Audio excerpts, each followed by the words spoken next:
several years. We'd adapted the mentality that death was not going to be a part of our family. He'd be down and then he'd rally, and then he'd get down again and he'd rally again, and so we just assumed everything would be okay. And then one day the cardiologist recommended that we contact hospice and allow them to come into our home and prepare us for what was to lie ahead.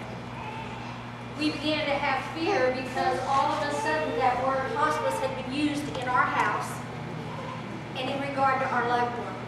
So we really didn't know what to expect.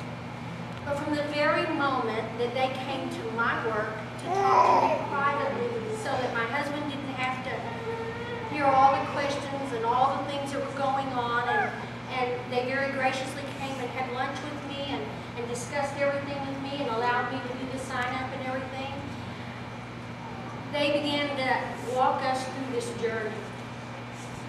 I can never say enough what this group, this family has done for our family.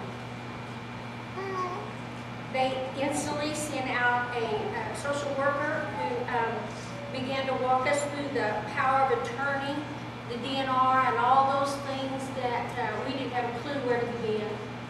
They began to explain to him thoroughly. There was never a question that he had that he felt he couldn't ask any of them. They became a part of our family. On the days when the pain was so bad, he would be a little grouchy sometimes when they come to the house, but most of the time he looked forward to each and every one of them coming just like he did a family member stopping by. He looked forward to their smiles. He began to love each one of them. He worried about them when he thought they were a little overworked or too tired. Or they would leave and he'd say, now they don't feel good. You go out and make sure they feel good because I don't think they feel good. So they become a part of us. On the day that they began to talk to us about it's maybe time that we move in another direction and we go to the funeral home and you need to go and begin to make your arrangements, and they began to instruct us. There was not a moment, there was not anything that we walked through that this awesome team didn't guide us through at any time. They were amazing to my husband. They were amazing to my family. My husband had 3 requests. One of them was he wanted no more testing in hospitals. Not that Duncan Regional had not given him the best care any time that he was there. But he was exhausted and through. And as you said, he knew what was on the other side.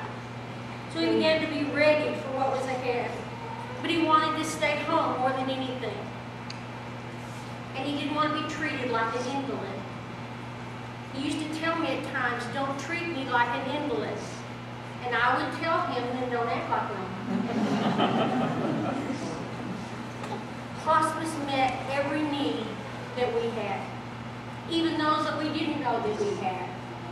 The times that they would come to visit and encourage us and encourage him, and he would always get all excited about it. And one time they were going to come, and I told him they were coming, and he laid in the bed for about an hour, and all he kept saying over and over and over was, Cleve Bethany, 2005 West Main, 1351.